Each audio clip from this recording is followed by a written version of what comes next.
आप सबका स्वागत है एक बार फिर कथा प्रवाह की इस गौरवमयी यात्रा में।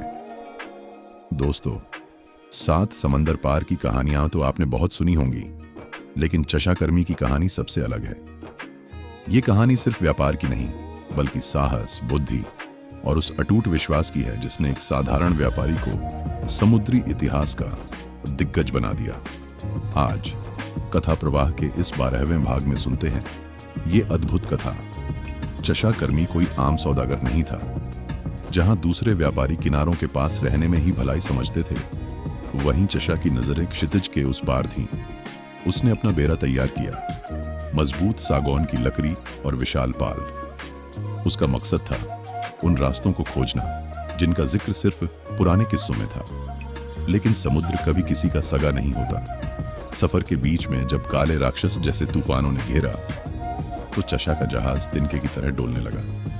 नाविकों ने हार मान ली थी, पर चशा डटा रहा। उसने चिल्लाकर कहा, समुद्र हमें डुबाने नहीं, हमारी परीक्षा लेने आया है। उसकी इस हिम्मत ने डूबते हुए नाविकों में जान फूंक दी। तूफान थमते ही वे एक ऐसी जमीन पर पहुंचे जहां आज से पहले कोई नहीं गया था। वहां सोने जैसे चमकते मसाले और अनमोल रत्न थे। चशा ने वहां के लोगों का दिल जीता, तलवार से नहीं, बल्कि अपनी ईमानदारी और व्यापार की कला से।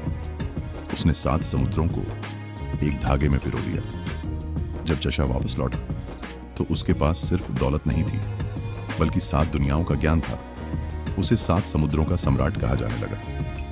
चशा की कहानी हमें सिखाती है कि व्यापार सिर्फ लेन देन नहीं, बल्कि संस्कृतियों को जोड़ने का एक पुल है।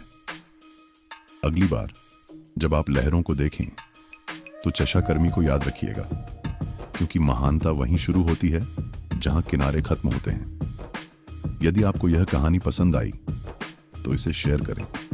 बने रहें मेरे साथ कथा प्रवाह की इस अद्भुत यात्रा में।